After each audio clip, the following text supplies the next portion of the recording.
بسم اللہ الرحمن الرحیم۔ شب قدر وہ رات ہے کہ جو ایمان والوں کے لیے مغفرت اور رحمت کا پیغام لے کر آتی ہے۔ اس رات میں اللہ کی رحمت کے دروازے کھلے ہوتے ہیں۔ رمضان المبارک اپنی برکات اور سعادتوں کو سمیٹتے اپنے اختتام کی طرف بڑھ رہا ہے۔ دنیا بھر کے مسلمان اس ماہ مبارک کی ابدی سعادتوں سے بہرے مند ہو رہے ہیں۔ روزہ اور دیگر عبادات کے ساتھ ساتھ اللہ رب العزت کی بارگاہ میں اپنی حاضری پیش کر رہے ہیں۔ اپنے گناہوں کی معافی مانگی جا رہی ہے۔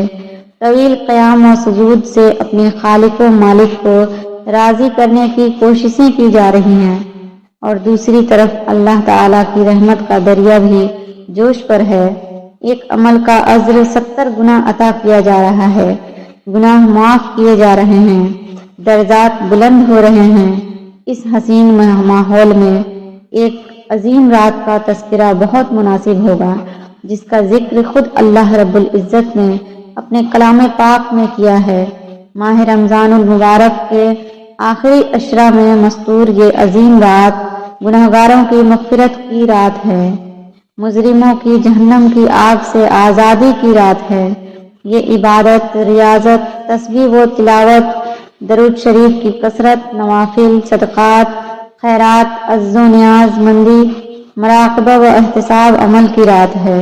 اس رات کو شب قدر اسی لیے کہتے ہیں کہ اللہ تعالیٰ نے اس میں ایک بڑی قدر و منزلت والی کتاب، ایک بڑی قدر و منزلت والے رسول صلی اللہ علیہ وسلم پر ایک بڑی قدر و منزلت والی امت کی رہنمائی و اصلاح کے لیے نازل فرمائی، چونکہ اس شب میں الاعمال صالحہ قبول ہوتے ہیں اور بارگاہ رب العزت میں عقلی بہت قدر کی جاتی ہے، اس لیے اس کو شب قدر کہتے ہیں۔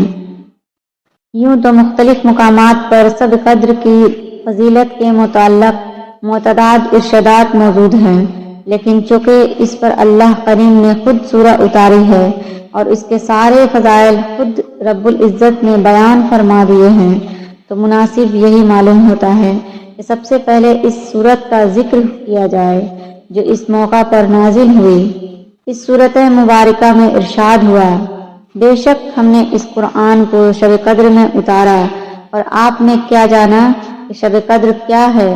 شب قدر ہزاروں مہینوں سے بہتر ہے، اور اس رات میں فرشتے اور روح اپنے پروردگار حکم سے امر خیر کے لیے اترتے ہیں۔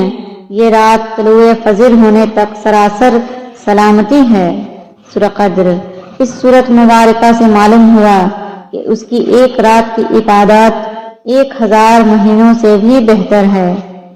امت محمدیہ پر اللہ کریم کا یہ فضل عظیم ہے کہ اس میں ایک ایسی رات ہے جس میں اگر خشوع و خضوع سے عبادت کی جائے تو اس کا اجر 83 سال 4 ماہ کی مسلسل اور بیریا عبادات سے زیادہ ہے۔ اس آیت طیبہ میں عبادت کے اجر کو اس حد تک محدود نہیں کیا، بلکہ اس کی حدود کا تعین اپنے پاس رکھتے ہوئے اس سے بھی زیادہ اجر و ثواب عطا ہو سکتا ہے۔ یعنی جو شخص جتنا زیادہ خشوع و خضوع سے اللہ کی عبادت کرے گا اس کے اجر میں اتنا ہی اضافہ ہوگا۔ اللہ کریم نے اس رات وہ کتاب نازل فرمائی جو انسان کی ہدایت کے لیے ہے اور ان کے لیے دینوی اور اخروی سعادت کا سامان ہے۔ اس میں امت مسلمہ کو خوشخبری دی گئی کہ اگر تم اس ایک رات میں عبادت کرو گے تو آپ کو 1000 مہینوں کا اجر و ثواب ملے گا۔ اس رات میں فرشتے نازل ہوتے ہیں اور اللہ کی طرف سے خیر و برکت لے کر آتے ہیں، اور یہ سلسلہ طلوع فجر تک جاری رہتا ہے۔ یہ رات چمکدار اور صاف ہوتی ہے، نہ زیادہ گرم اور نہ زیادہ سرد، بلکہ خوشبودار اور متعدل ہوتی ہے۔ اس رات میں آسمان کی طرف نگاہ اٹھا کر دیکھنے سے دل میں سرور کی کیفیت پیدا ہوتی ہے۔ اس رات میں شیاطین کو آسمان سے پتھر نہیں مارے جاتے۔ شب قدر کے بعد آنے والی صبح کے سورج میں گرمی اور تیزی نہیں ہوتی۔ بعض بزرگوں نے اس رات میں درختوں کو سجدہ کرتے بھی دیکھا ہے، جبکہ یہ بھی بیان کیا گیا ہے کہ اس رات میں کھارا پانی میٹھا ہو جاتا ہے۔ آپ فرماتے ہیں کہ اس کو متعین نہ کرنے میں بھی کئی حکمتیں ہیں، تاکہ مسلمان اس رات کی تلاش میں زیادہ نہیں تو کم از کم 5 طاق راتیں اللہ تعالیٰ کے ذکر اور عبادت میں گزارے۔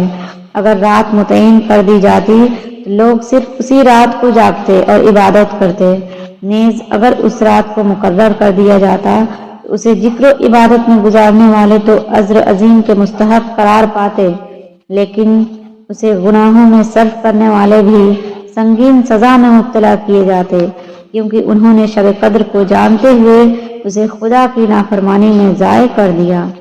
اس لیے رحمت خداوندی کا تقاضا یہی ہے کہ اسے مستور یعنی پوشیدہ رکھا جائے، تاکہ اگر کوئی بد نصیب بے خبری میں اس رات کو گناہوں کی بھیٹ چڑھتا ہے تو اسے گناہ ایک رات کا ملے اور جاگنے والے زیادہ راتیں جاگتے رہیں۔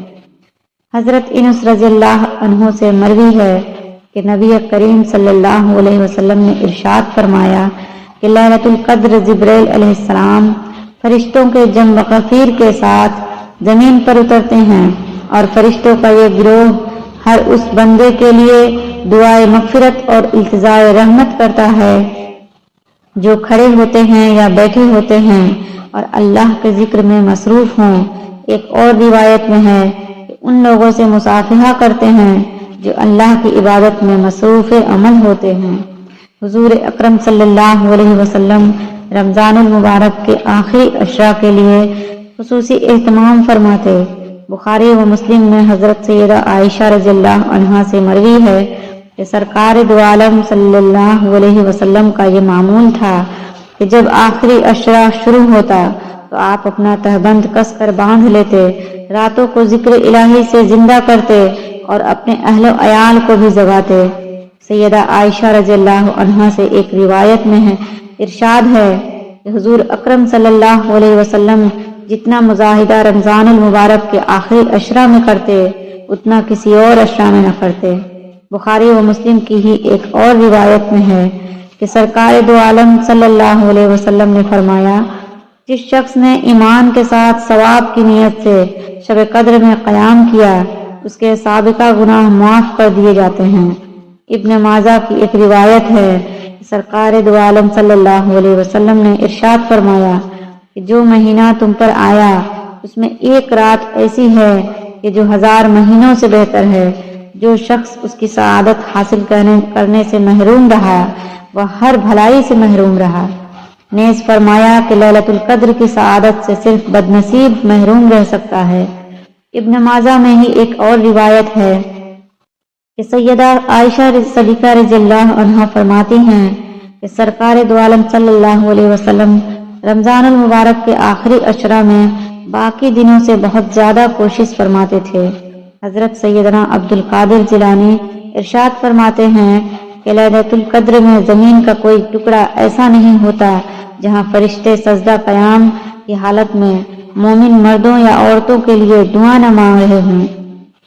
حضرت جبرائیل علیہ السلام زمین پر اترتے ہیں، تمام مؤمنین سے مصافحہ کرتے ہیں، سلام کہتے ہیں اور ان سے کہتے ہیں کہ اگر تم اطاعت گزار ہو تو تم پر قبولیت اور احسان کے ساتھ سلامتی ہو، اگر تم گنہگار ہو تو تم پر بخشش کے ساتھ سلامتی ہو، اگر تم سو رہے ہو تو تم پر رضائے الہی کے ساتھ سلام ہوا، اگر تم قبر میں ہو تو تم پر خوشی اور خوشبو کے ساتھ سلام ہو۔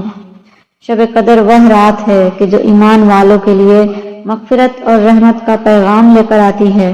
اس رات میں اللہ کی رحمت کے دروازے کھلے ہوتے ہیں۔ جو رزق مانگتا ہے اس کو رزق عطا کیا جاتا ہے، جو عافیت مانگتا ہے اس کو عافیت عطا کی جاتی ہے، اور جو صحت کا سوال کرتا ہے اللہ کی بارگاہ سے اس کو صحت کا تحفہ عطا ہوتا ہے، جو خیر و برکت اور بھلائی کی دعا مانگتا ہے اس کو خیر اور بھلائی عطا کی جاتی ہے۔ اگر کوئی بے اولاد اس عظیم رات میں اولاد کے لیے دستے سوال دراز کرتا ہے تو اس کو اولاد کی دولت سے مالا مال کیا جاتا ہے۔ یہ وہ معظم رات ہے جس میں اللہ تعالیٰ اپنی شان کے مطابق جلوہ گر ہوتے ہیں، اور دوسری طرف فرشتے روئے زمین پر گلی گلی ہر کوچے میں پھیل جاتے ہیں۔ اللہ کی رحمت پکار پکار کر کہہ رہی ہوتی ہے کہ ہے کوئی بخشش طلب کرنے والا کہ اس کو بخش دوں۔ ہے کوئی مغفرت چاہنے والا کہ اس کو معاف کر دوں؟ یہ عمل طلوع فجر تک جاری رہتا ہے اور خوش نصیب اپنی خالی جھولیاں بھر بھر کے لے جاتے ہیں۔ شب قدر کی اصل عبادت رات کا قیام یعنی نماز ہے۔ اس رات کو جتنا ممکن ہو سکے قیام کرنا چاہیے۔ اللہ کی بارگاہ میں کھڑے ہو کر فرض نفل نمازیں ادا کرنی چاہیے۔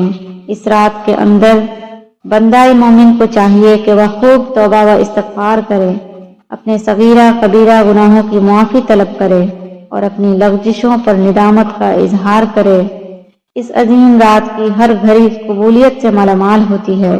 ہر لمحہ اللہ کریم کی توجہ اور رحمت کا دریا جوبن پر ہوتا ہے، لہٰذا ہمیں پورے ذوق و شوق کے ساتھ دعا مانگنے کا اہتمام کرنا چاہیے۔ ام المومنین سیدہ عائشہ صدیقہ رضی اللہ عنہا سے مروی ہے کہ میں نے اللہ کے پاک نبی کی خدمت میں عرض کی، یا رسول اللہ صلی اللہ علیہ وسلم، اگر مجھے لیلۃ القدر نصیب ہو تو میں کیا دعا مانگوں؟ حضور اکرم صلی اللہ علیہ وسلم نے ارشاد فرمایا، یوں دعا کرو، اے اللہ تو بے شک معاف فرمانے والا ہے، کریم ہے، معاف فرمانے کو پسند کرتا ہے، ہمیں بھی معاف فرما۔ یہ ایک جامعہ دعا ہے جو ام المومنین رضی اللہ عنہ کے ذریعہ سے رسول اللہ صلی اللہ علیہ وسلم نے خود تعلیم فرمائی۔ بعض صوفیاء کرام کا تو یہ فرمانا ہے کہ شب قدر سارا سال گھومتی رہتی ہے، لیکن احادیث مبارکہ کی روشنی میں یہ بات واضح ہوتی ہے کہ شب قدر رمضان المبارک کی آخری طاق راتوں میں پائی جاتی ہے، اور غالب گمان یہ ہوتا ہے کہ 27ویں رمضان کی شب قدر ہے، لہٰذا ہمیں رمضان کے آخری عشرہ کی طاق راتوں کو جاگ کر خصوصی اہتمام کرنا چاہیے تاکہ اللہ کی رحمت کے مستحق قرار پائیں۔ اللہ کریم اور رسول کریم صلی اللہ علیہ وسلم ہمیں عمل کرنے کی توفیق عطا فرمائے، آمین ثم آمین۔